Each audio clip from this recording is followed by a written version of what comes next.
हमारे चैनल को सब्सक्राइब करें और बेल आइकन दबाएं। जिंदगी और मौत के बीच बस एक सांस की दूरी होती है, या ये कहें कि एक गोली की दूरी। अभी सांस है, अभी नहीं। यही हुआ था दिल्ली से सटे नोएडा में इसी साल कुछ ही महीनों पहले। दिन दहाड़े खुली सड़क पर कुछ ही दिनों के फासले में दो हादसे हुए। कुछ लोगों की निर्ममता से हत्या की गई, गोलियों की बौछार और खून की होली खेली गई। पूरा शहर सन रह गया, मानो उस खून से सने चिथड़े हर गली हर मोहल्ले में जा गिरे हों। नमस्कार, आदाब। क्राइम पेट्रोल सतर्क के ब्लैक हेडलाइंस के अध्याय के आज के एपिसोड में आप सबका स्वागत है। आज के एपिसोड में हम इंसानी रिश्ते, उनके सपने और लालच के चक्रव्यूह में फंसे उन लोगों की जिंदगी को देखेंगे जो एक खतरनाक अंजाम पर जा पहुंची थी।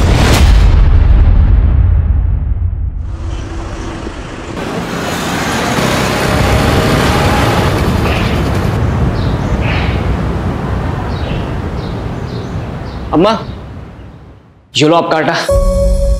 अरे बेटा, बहुत जल्दी आ गया। चक्की में भीड़ नहीं थी क्या? अम्मा, अपने लिए कैसी भीड़? हम जहाँ खड़े होते चक्की की लाइन वहीं से शुरू हो जाती है। टीवी ज्यादा मत देखा कर, माथा खराब होने लगा है तेरा। मारा, ज्ञान देना शुरू मत करो यार। अच्छा ये सब छोड़, जल्दी से हाथ मुंह धो ले। मैं तेरे लिए गरम गरम फुलके डालती हूँ, तुझे बहुत पसंद है ना? हाँ ठीक है।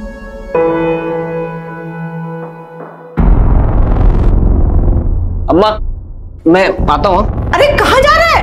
अरे मैं यूं गया, फुलके डालो ना। अरे बेटा, खाना तो खा के जा। मैं आ रहा हूँ।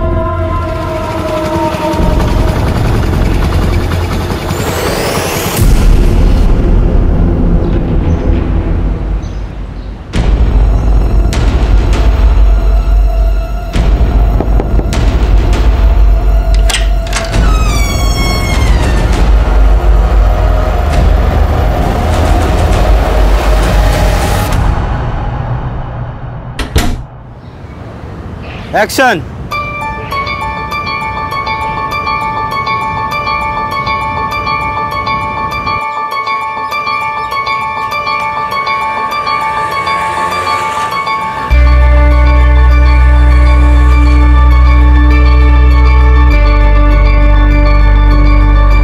एक्सक्यूज मी, ये आपका वॉलेट वहां गिर गया था। अंकल, माँ के ऑपरेशन के ना 10,000 रुपये चाहिए। कहीं से अरेंज करा दो। माँ का ऑपरेशन नहीं हुआ, माँ मर जाएगी। अरे वाह रोहित, बहुत कमाल का वीडियो बनाया है। Thank you. ऐसे कुछ तो बात जरूर है तुम में, तभी तो तुम्हारे सोशल मीडिया में लाखों में फॉलोअर्स हैं। ऐसी इंस्पिरेशनल वीडियोस बनाकर टिंग टोंग का स्टार बनाऊं मैं ना इसको अभी ऐप पर डाल देता हूँ, तो ये कल तक वायरल भी हो जाएगी। और उस पे पहला लाइक और कमेंट मेरा ही होगा। अच्छा मैं निकलता हूँ, फिर मैं बाद में आता हूँ। बाय, मैं निकलता हूँ। अच्छा ठीक है।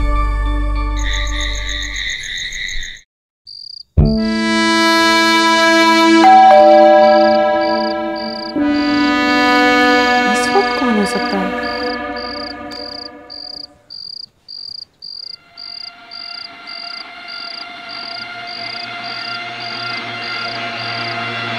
कौन है?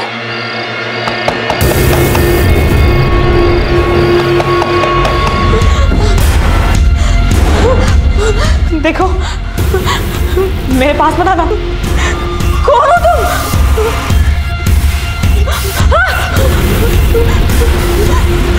प्लीज छोड़ दो मुझे, प्लीज मुझे छोड़ दो।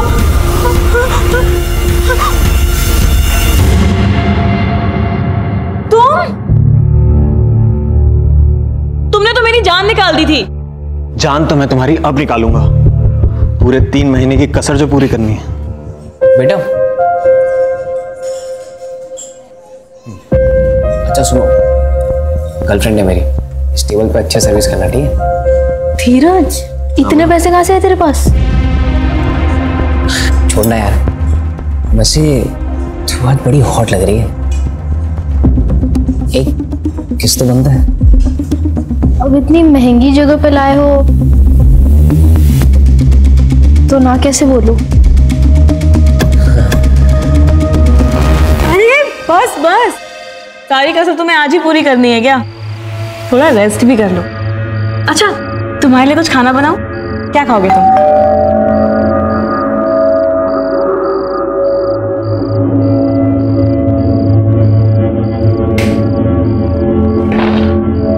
अरे भगत, तू? भैया आपका फोन लग क्यों नहीं रहा है? मैडम आपसे बात करना चाहती है। अरे यार बैटरी खत्म हो गई, ला दे। लो ना। हेलो, क्या बात है, जब से बीवी के पास गए हैं हमें भूलने लगे हैं। अरे तुम्हें भूल सकता हूँ क्या? तुम तो मेरी जान हो।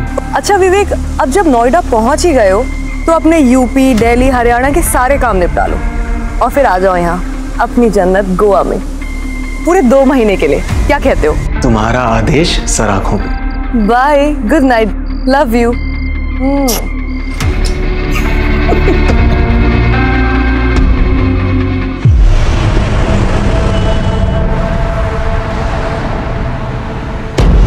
इससे पहले रोहित, रोहित, विवेक भैया आए थे क्या? वो तो अभी निकले, इस तरफ गए हैं। अरे यार मैं कैसे जाऊं, उनका फोन भी नहीं लगा। मेरी बाइक ले जाओ ना, हेलमेट भी है उस पे। ये लो चाबी।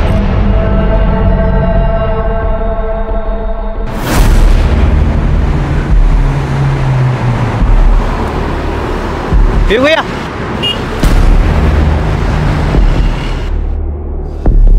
क्या हुआ भगत? भैया ठाकुर अभी अभी निकला है।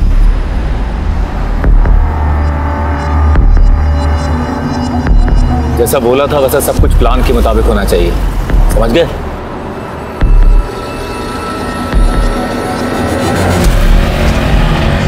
मदन का बोला उसको आगे मोड़ पे खड़ा है।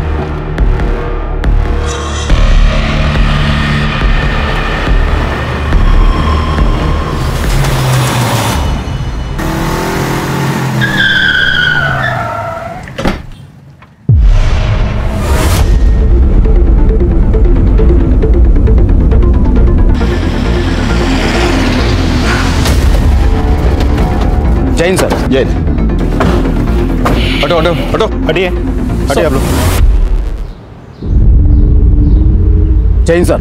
जैन सर, सामने कुछ लोग एक दूसरे पर गोलियां चला रहे थे। हाँ। मैं यहाँ ड्यूटी पर था, उनको रोकने के लिए मुझे भी फायर करना पड़ा। सारे पुलिस स्टेशन को अलर्ट करो और खबरियों को एक्टिवेट करो। सर, विवेक को देखकर तो ऐसा कभी नहीं लगा कि वो एक शातिर अपराधी है, तो फिर क्यों उसने दिन दहाड़े भरी सड़क पर ठाकुर की जान लेने की कोशिश की और खुद मारा गया? दिन दहाड़े खुली सड़क पर जो भयंकर हत्याकांड हुआ था, वो क्या बस यहीं थम जाने वाला था, या फिर ये आने वाले तूफान का आगाज था? और कितनों का खून बहने वाला था, और कितनों के परिवार उजड़ने वाले थे।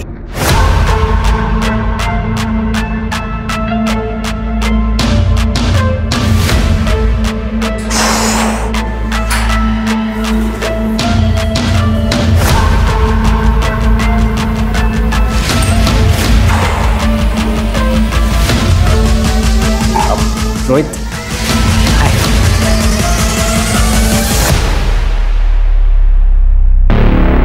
हाय।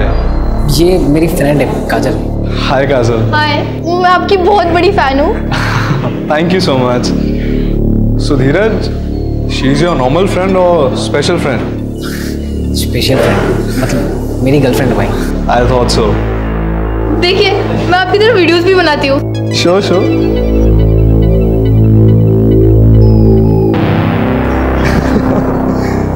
Good, good. The videos are really nice. You like them? Why don't we do one thing? हम एक वीडियो साथ में बनाएंगे। Really? Yeah, yeah. I mean, you got real talent, and we'll put net on fire. Yes, yes. Just a second. Hey, hi.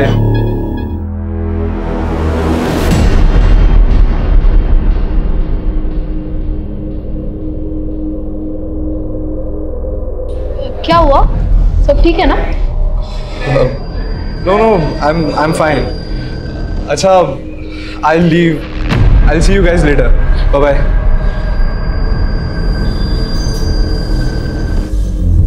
Sir, लगता है फिर से gang war शुरू हो गया है। बात कुछ समझ में नहीं आई। विवेक लो प्रोफाइल रहकर वारदात करने में माहिर था। अगर उसे चंदन को मारना ही होता तो इस तरह से खुलेआम पब्लिकली सबके सामने क्यों? मतलब वो किसी सुनसान जगह में चुपचाप करता, ऐसे तो कुछ तो गड़बड़ है। काम करो, विवेक का फोन चेक करो। हाँ, पता करो कि उसकी किससे बातचीत हो रही थी, किसके साथ उठना बैठना था, आजकल रह कहाँ रहा था वो। 5 साल से गायब था वो, अभी कहाँ रह रहा था वो? शायद वहां पे कुछ सुराग मिल जाए। तब तक मैं उनके बाप से मिलके आता हूँ। सर, इन लोगों का बाप कौन है? सरताज।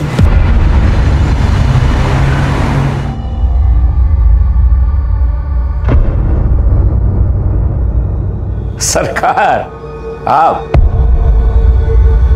मुझे लगा ही था आप ही होंगे। अच्छा, भविष्यवाणी करने की दुकान खोल रखी है क्या?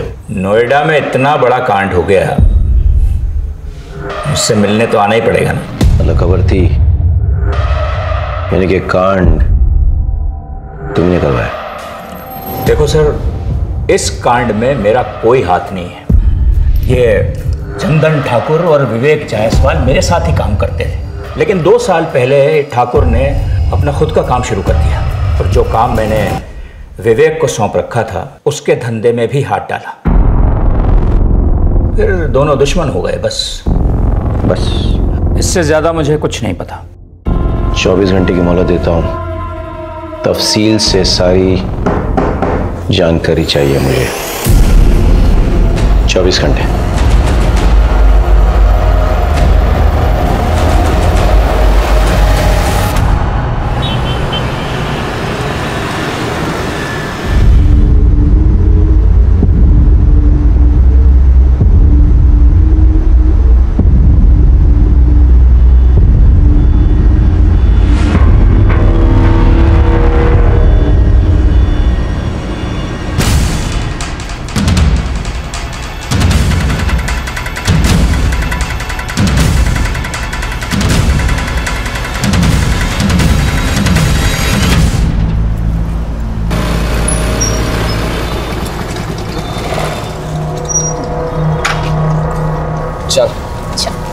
कल मिलते, ठीक है? ये यहाँ क्या छुपा रहा है? कोई सरप्राइज है? ये कुछ नहीं है। तू मेरे अलावा किसी और से डेट कर रहा है ना? उसी के लिए लेना है गिफ्ट? दिखा, तू पागल हो गई है क्या? तो दिक्कत क्या है? दिखा ना। काजल, मैंने कहा ना ऐसा कुछ नहीं है मेरे पास।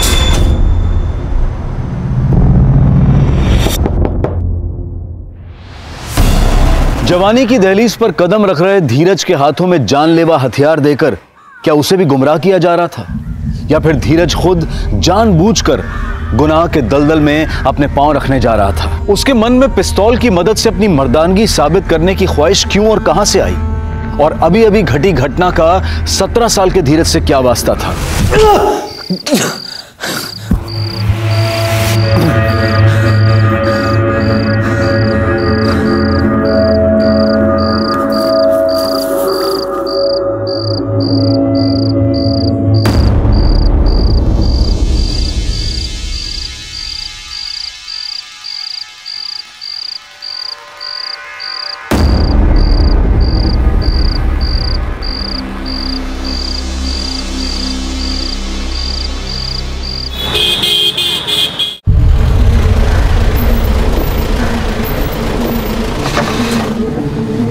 सर, विवेक जायसवाल के कॉल रिकॉर्ड्स। नोएडा सेक्टर 37 में रहता था विवेक जायसवाल? जी सर, कॉल रिकॉर्ड्स के मुताबिक पिछले 4-5 दिनों से रात भर उसके मोबाइल का लोकेशन वहीं का दिखा रहा है। पता करो वो किसके साथ रहता था, क्या क्या करता था। हाँ,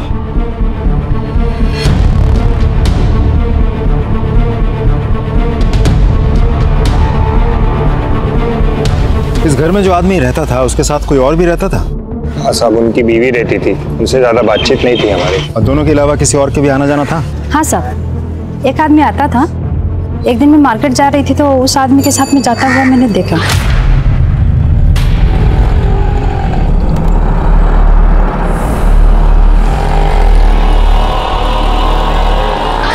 आप उस आदमी का स्केच बनवा सकती हैं? ठीक है, हम एक स्केच आर्टिस्ट को बुलाते हैं, आप उस आदमी का हुलिया उसे बता देना। हाँ जी। सर, आपसे एक इंटरेस्टिंग इंफॉर्मेशन शेयर करनी है। बोलो। जो आदमी विवेक की गैर मौजूदगी में भी उसके घर जाता था और जिसका आना जाना विवेक के बाद भी कुछ ज्यादा ही बढ़ गया था, पहचाना? भगत? ये तो विवेक का राइट हैंड मैन है। सर, इसे पैरोल मिली थी और ये भाग गया था। इंटरेस्टिंग। भगत? एक मिनट। हाँ विनय बोलो। सर, सेक्टर 2 हत्याकांड में जिस कार का इस्तेमाल हुआ था उसकी डिटेल्स हमें आरटीओ ऑफिस से मिल गई है। वो कार किसी भगत के नाम पर रजिस्टर्ड है। भगत को ढूंढना जरूरी है। अच्छा, उसका मोबाइल नंबर रजिस्टर्ड है क्या? नहीं सर। बाइक के बारे में कुछ पता चला? सर, बाइक के बारे में अभी भी जानकारी हम निकाल रहे हैं सर, अभी आरटीओ ऑफिस में ही है। ठीक है, ठीक है, ओके, कैरी ऑन। भगत को ढूंढना बहुत जरूरी है।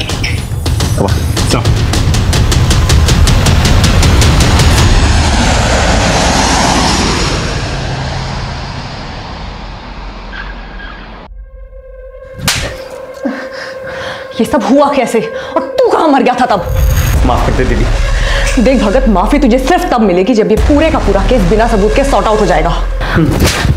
और ये दूसरा थप्पड़ इसलिए ताकि तुझे याद रहे कि ये पूरा मैटर फटाफट रफा दफा करना है, वरना तेरी खैर नहीं, समझा तू? चल निकल यहां से, माफी का बच्चा। मैं गोवा रिटर्न जा रही हूँ, एक फ्लाइट की टिकट कराओ फटाफट।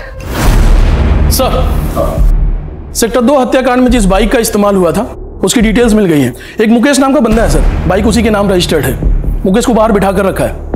भेजो उनको। सर।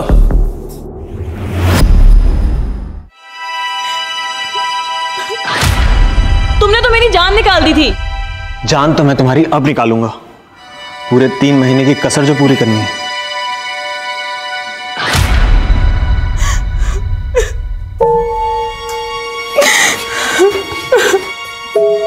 भाभी, खाना खा लीजिए भाभी। अरे ऐसा कब तक चलता रहेगा?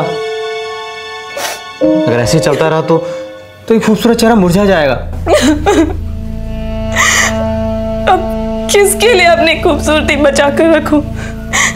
जिसके लिए सजती संवरती थी वो तो हमेशा के लिए छिन गया मेरे से। सर, ये मुकेश और ये सुरेश है सर, ये दोनों फोटो स्टेट की दुकान चलाते हैं। इन्हें सेक्टर 2 वाले हत्याकांड का वीडियो दिखाओ।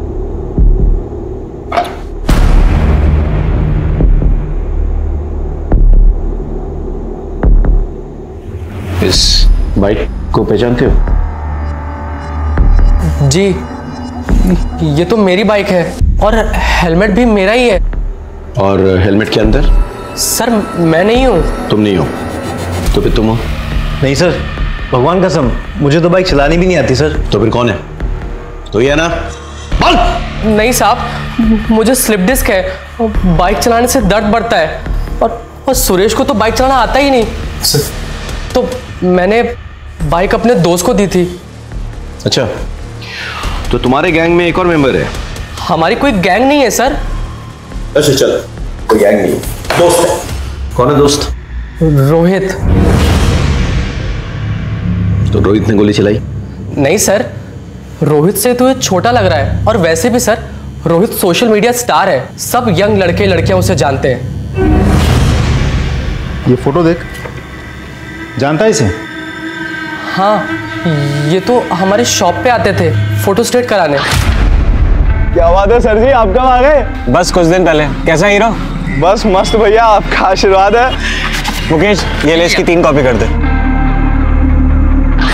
तो इस नामचीन गैंगस्टर को जानते हो तुम? दोस्ती है तुम्हारी? नामचीन गैंगस्टर? नहीं सर, ये तो विवेक भैया है। ये तो बड़े शरीफ आदमी थे। इस शरीफ आदमी से तुम्हारी पहचान किसने करवाई? सर, रोहित ने मिलवाया था। रोहित कहाँ पे है? नहीं पता सर। सर, मैं फोन करता हूँ। स्पीकर पे डाल। जी sir. The number you are trying to call is currently switched off. Please try again later. दोनों को बिठा के रखो और रोहित का पता लगा। चलो। धीरज, मैंने तुझे जो घोड़ा दिया था ना, अब उसका इस्तेमाल करने का वक्त आ गया है। ये दोनों मेरे आदमी हैं, दीपक, सपरू। ये तेरे साथ जाएंगे तेरा जिगरा देखने के लिए। जी भैया। और उसके सेक्टर 2 हत्याकांड में सर जिस बाइक का इस्तेमाल हुआ था वो बाइक गोल मंदिर के पीछे एक दुकान है उसके सामने से मिल गई है। ये उस दुकान की सीसीटीवी फुटेज है सर।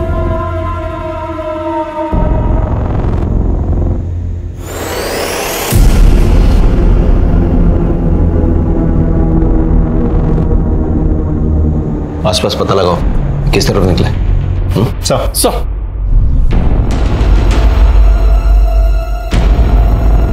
सुनिए जरा, इस आदमी को देखा है? हाँ सर, ये आदमी यहाँ पर आया था, मुझे लेके वहाँ से एक बंगलों में गया, वहाँ से एक मैडम लिए, सेक्टर नंबर 10 में लोग को छोड़ा मैं। तुम्हें इतना सब कुछ कैसे याद है? सर, वो मैडम बहुत रो रही थी, इसीलिए मुझे याद है। अभिषेक,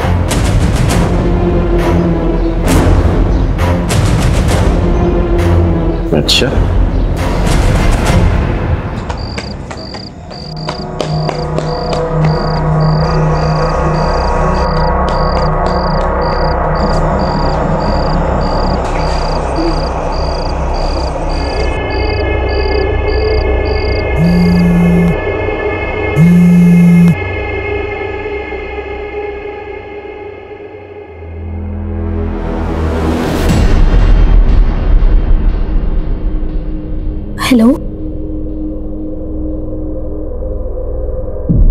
ओके ओके, नो प्रॉब्लम, मैं अभी आती हूँ।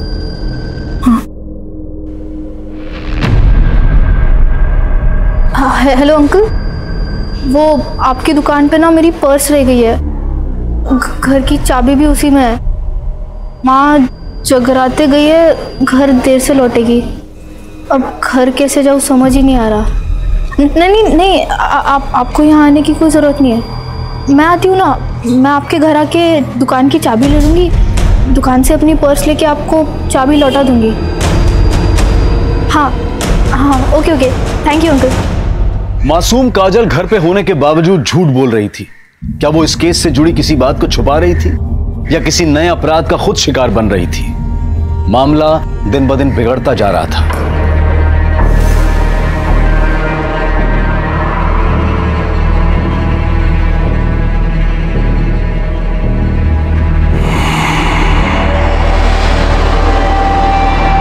काजल कितने सारे मिस कॉल्स?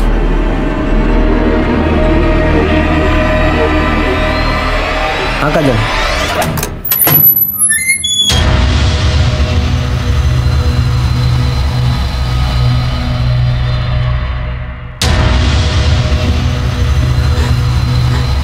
मेरे पास मत आना, वरना मैं अपनी जान ले लूंगी।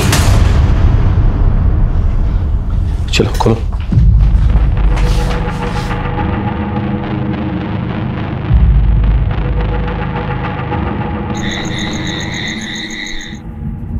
आप विवेक की पत्नी हो ना? जी। किसने बांध के रखा था आपको ऐसे यहाँ? भगत ने। विवेक के मर्डर के बाद मैं बहुत घबरा गई थी। भगत मुझे बहला फुसला कर यहाँ लाया और मेरे साथ जबरदस्ती करने लगा। अरे आपके चाहने वाले अभी भी बहुत हैं, मैं हूं ना। जब मैंने उसे रोका तो उसने मुझे यहाँ बांध के रख दिया। जी। चंदन ठाकुर और विवेक के बीच में क्या दुश्मनी थी? चंदन ठाकुर एक बार हमारे घर आया था। विवेक, ये जाओ उधर। विवेक, कौन है आप लोग? अरे बाहर निकल। ये घर में कैसे घुसा है? बाहर निकलिए, चलिए बाहर निकलिए। विवेक कहाँ है? आप लोग पहले घर से बाहर निकलिए। कैसे जितना पूछ रहे उतना जवाब दे। विवेक कहाँ है? वो इस पर घर पे नहीं है, आप लोग घर से बाहर निकलिए फौरन। विवेक के साथ फेरे क्या पड़े? बहुत जुबान चलने लगी तेरी। हाँ? देखो, अपनी औकात में रह, समझी? बदतमीजी से बात मत करो मुझसे। बदतमीजी? ये ले, क्या करेगी बोल? बदतमीजी मत करो मुझसे। जब मैंने विवेक को सारी बातें बताई तो विवेक चंदन पे बहुत गुस्सा हुए थे। चंदन ठाकुर ने तेरे साथ बदतमीजी की है ना, उसे मैं तेरे सामने घसीट कर लेकर आऊंगा। तेरे पैरों पे गिर के वो नाक रगड़ के माफी मांगेगा। विवेक मुझसे बहुत प्यार करते थे। वो तो बस यही चाहते थे कि चंदन को मेरे सामने लेकर आए। चिंता मत करो, चंदन का मर्डर करके मैं एक और गैंगवॉर नहीं शुरू करूंगा, लेकिन उसको उसके किए की सजा मिलनी चाहिए, तभी मेरे मन को शांति मिलेगी। तुम सच कह रहे हो ना? तुम्हारी कसम। I am pregnant. क्या? ये बात तुमने मुझे पहले क्यों नहीं बताई? मैं बस यूं गया और यूं आया। तुम फिक्र मत करो, चंदन ठाकुर पहले तुमसे माफी मांगेगा, फिर हम सेलिब्रेट करेंगे। वो मेरी और हमारे होने वाले बच्चे की झूठी कसम कभी भी नहीं खा सकते। अच्छा, भगत का नंबर तो होगा आपके पास? हाँ सर,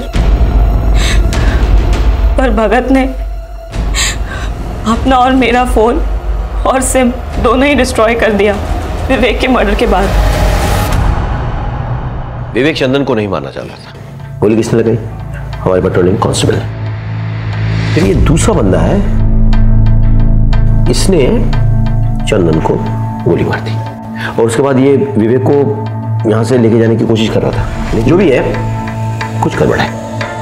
समझ रहे हो? इस कांस्टेबल से बात करनी होगी और भगत का पता लगाना होगा, क्योंकि वो जानता है कि ये बंदा। सर, एक इंफॉर्मेशन मिली है सर। रोहित ने अपना फोन थोड़ी देर के लिए स्विच ऑन करके किसी काजल नाम की लड़की को फोन किया और उसके बाद से उसका मोबाइल स्विच ऑफ हो गया। कहाँ रहती है काजल? रोहित तो सोशल मीडिया स्टार है। Hey, hi fam, this is your Rohit and today we are going to perform bench press. ये भाई कम ऑन। आइडल है वो मेरा। हम लोग साथ में वीडियो भी बनाने वाले थे। हम एक वीडियो साथ में बनाएंगे। उसका कॉल आया था मुझे, कह रहा था कि गलती से किसी रसूख वाले का वीडियो बना लिया उसने और वो लोग उसके पीछे पड़े हैं। तो एक रात के लिए छुपने की जगह चाहिए थी उसे, तो मैंने उसे अपनी अंकल की दुकान पर छुपा दिया।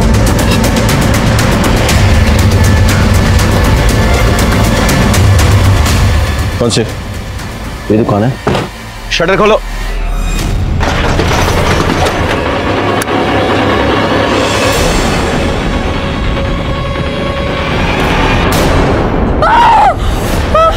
देखा, इन्हें ले जाओ यहाँ से। बहुत बेरे में से मारा है। केस तो उलझ गया अभिषेक। बॉडी पोस्टमार्टम के लिए भेजो और सारे एविडेंसेस कलेक्ट कराओ। सोशल मीडिया स्टार रोहित की हत्या से चारों तरफ सनसनी फैल गई। डरे सहमे शहर में मानो आतंक फैल गया। सड़क पर हुए हत्याकांड की तहकीकात चल ही रही थी कि उसी केस से जुड़ी रोहित की हत्या ने इस पेचीदा केस को और भी उलझा दिया। किसी की जान लेने के लिए एक गोली भी काफी होती है, लेकिन जब गोलियों की बौछार करके किसी की हत्या की जाए तो इसका मतलब होता है कि मारने वाला या तो कुछ साबित करना चाहता है या फिर वो अपनी गहरी नफरत का इजहार कर रहा है। इस केस में वाकई हुआ क्या था, आइए देखते हैं। सर, सेक्टर 2 शूटआउट में भगत शामिल था। सर, मुझे तो लगता है रोहित का मर्डर भी भगत नहीं किया होगा। भगत क्यों रोहित को मारना चाहेगा? सर, भगत रोहित की बाइक लेके गया था। मेरी बाइक ले जाओ ना, हेलमेट भी है उस पे। ये लो चाबी। तो हो सकता है रोहित के पास भगत के बारे में कुछ ज्यादा ही जानकारी थी, जो आगे चल के भगत के लिए खतरनाक साबित हो सकता था। भगत वैसे भी हमसे भाग ही रहा था, हमारे रडार पे था वो। हम कैसे भी करके अगर रोहित तक पहुंच जाते तो शायद रोहित भगत के बारे में सारी जानकारी हमें दे देता और भगत का गेम ओवर हो जाता। अच्छा, ये सेक्टर 2 शूटआउट में जो कांस्टेबल इन्वॉल्व था वो कब आ रहा? सर, वो कल सुबह पुलिस स्टेशन आ रहा। सर, चंदन ठाकुर ने मुझे 2 लाख रुपए देने का वादा किया कि जब विवेक उसे किडनैप करने आएगा तो मैं उसे मार दूं। और सर, जब वो विवेक उसे किडनैप करने आया, उसने पहले हवा में फायर किया और मैंने मौका पाते ही विवेक पे गोलियां दाग दी और ऑन द स्पॉट मर गया। मगर ये मदन गड़बड़ कर गया। इसने डर के मारे चंदन पे गोलियां चला दी सर, और वो भी वहीं मर गया। मुझे मेरे पैसे तो नहीं मिले सर, अब मेरी नौकरी भी जाएगी सर। प्लीज सर, गलती होगी सर। क्या इस प्लान में विवेक की पत्नी शामिल थी? और इसका लीजिए sir, please sir, forgive me sir. Ragini ji, जब भगत आपको यहाँ से ले गया और बंधक बना के रखा, तब उसकी बातों या चाल से आपको कुछ अंदाजा हुआ कि वो कहाँ जाने वाला था, किससे मिलने वाला था, क्या करने वाला था? जी नहीं। याद कीजिए रागिनी जी, प्लीज। जाने से पहले आखिरी बार उसने आपसे क्या कहा था? यही कि मैं 2 पैक मार कर आता हूं, फिर तुझसे प्यार करता हूं जी भर के।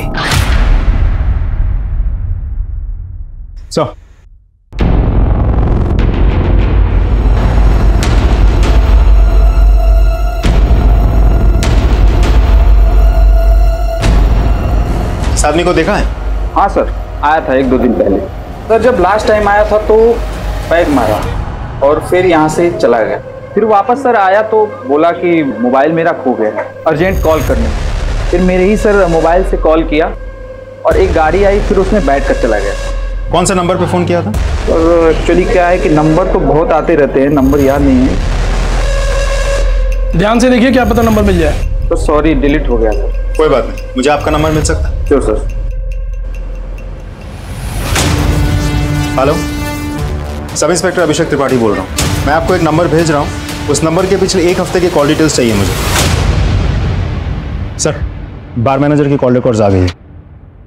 भगत ने उसके नंबर से जिस नंबर पर कॉल किया था, वो नंबर किसी मनोज शास्त्री के नाम पर रजिस्टर्ड है। मनोज शास्त्री? सर, ये नंबर आपका है?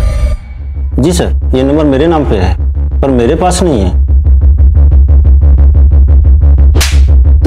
तो फिर किसके पास है?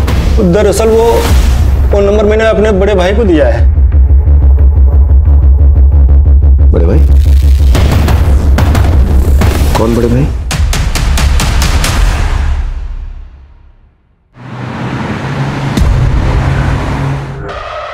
ग्रेटर नोएडा के बाद जो गोडाउन्स हैं उसमें गोडाउन नंबर 3 के पीछे एक छोटी सी रोड जाती है। वहाँ आगे जाके लेफ्ट में एक छोटा सा मकान है, भगत आपको वहीं मिलेगा। और वो तीसरा आदमी मदन, उसे भी मैंने वहीं भेजा है, भगत के पास।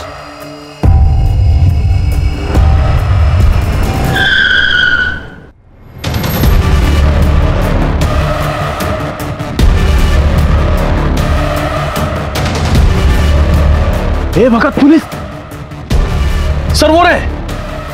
भाग! रुक रुक रुक रुक रुक।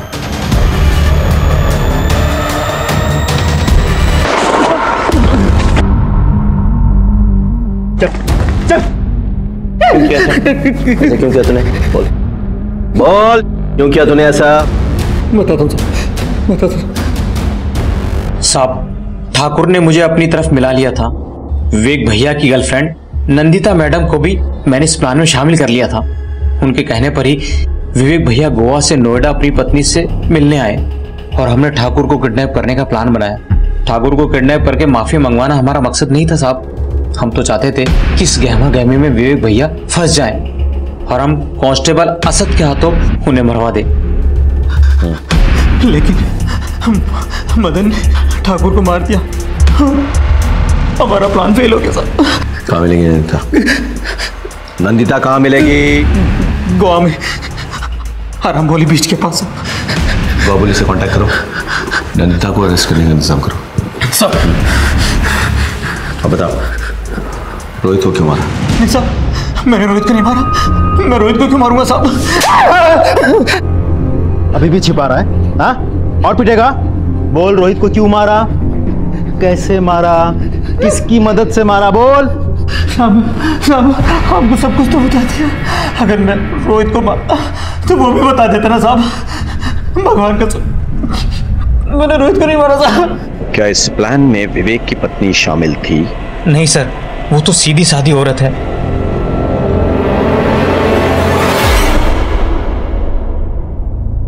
मुझे तो लगा था कि विवेक सिर्फ मुझसे प्यार करते हैं, लेकिन वो,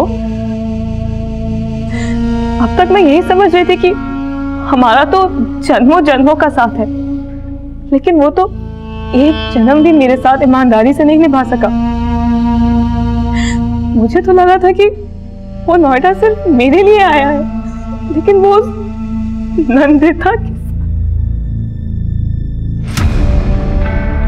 नंदिता को गोवा पुलिस ने सर अरेस्ट कर लिया, लेकिन उसका यह कहना है कि वो किसी रोहित को नहीं जानती। अभिषेक सर, याद करो, जब हम रोहित को ढूंढते हुए काजल के अंकल की दुकान पहुंचे तो हमें क्या मिला? रोहित की डेड बॉडी। जी सर। ताला टूटा हुआ था, यानी कि कोई जबरदस्ती दुकान में घुसाया था और उसने रोहित को मार डाला। लेकिन सोचने वाली बात यह है कि यह जगह रोहित की रोज के जाने वाली जगह नहीं थी, शायद वो पहली बार गया था। तो किसी को कैसे पता कि रोहित वहां है? Important point. ये सोचो कि काजल के अलावा और कौन जानता था कि रोहित उस दुकान में छिपा हुआ है? रोहित दुकान में छिपा हुआ था, ये बात तुम्हारे अलावा और किसी को पता था? नहीं सो। आयशा? हाँ। अच्छे से याद करके बताओ, शायद तुमने किसी और को बताया हो। नहीं तो। हाँ, मैंने ये बात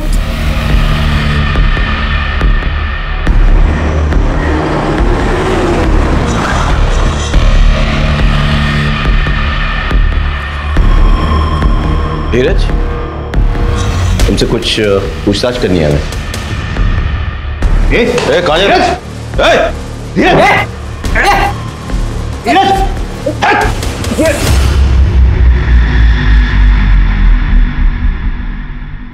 सर मैं सच बताता हूँ, मुझे माफ कर दीजिए सर। मैं बस दबंग बनना चाहता था। क्यों? क्योंकि गली मोहल्ले में आते जाते लोग मुझे परेशान करते थे सर, मेरा मजाक उड़ाते थे, मुझे मारते थे सर, पर मैं कुछ नहीं कर पाता था। फिर मैंने एक दिन मंदी भैया को देखा, लोगों ने सलाम दुआ कर रहे थे, उनके पैर छू रहे थे। मैंने सोचा मुझे भी ऐसी इज्जत चाहिए, इसलिए मैंने उनसे दोस्ती कर ली। अपनी काबिलियत और मर्दानगी साबित करने के लिए उन्होंने मुझे रोहित को मारने का काम दिया। इसे जानता है? नहीं भैया। इसे मारना है, इसे ढूंढ और जैसे ही दिखे मुझे खबर कर। इत्तेफाक से रोहित को मेरी गर्लफ्रेंड काजल ने उसके अंकल की दुकान पर छुपा कर रखा था। धीरज, पता है आज क्या हुआ? क्या हुआ?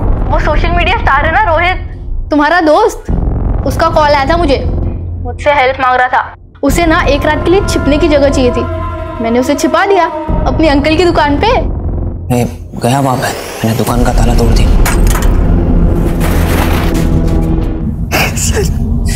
सर मुझे माफ कर दीजिए सर, सर मुझे माफ कर दीजिए। बताता हूँ साहब, वो रोहित एक नंबर का चीटर था साहब। उसने मुझसे 30 लाख रुपए लिए थे साहब और अपने किसी दोस्त के नाम पर प्रॉपर्टी में इन्वेस्ट किया। वहां उसका पैसा डूब गया और जब मैंने उससे अपना पैसा मांगा साहब मुकर गया साहब। साहब इसके लिए मैंने रोहित को धमकी दी तो रोहित ने सरताज भाई और विवेक से प्रोटेक्शन लिया, लेकिन मैं घात लगाए बैठा हुआ था। तुझे तो मैं ऐसी सजा दिलवाऊंगा, कोई भी कमीना कभी भी मासूमों को अपराध की राह पर डालने से पहले 10 बार सोचेगा।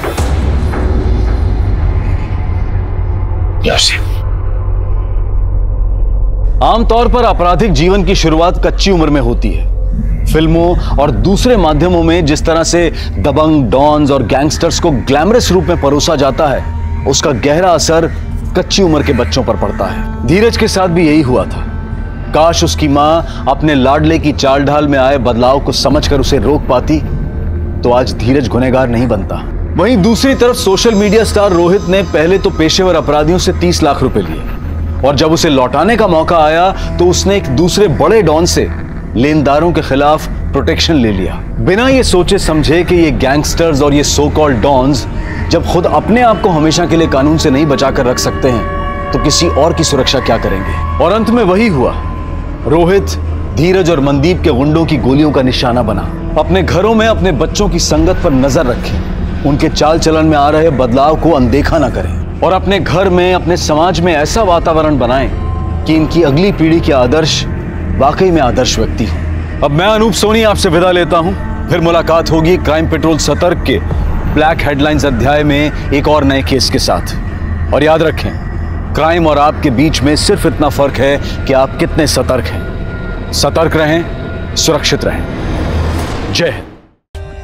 For more updates, subscribe to our channel, click the show links and enjoy watching the videos.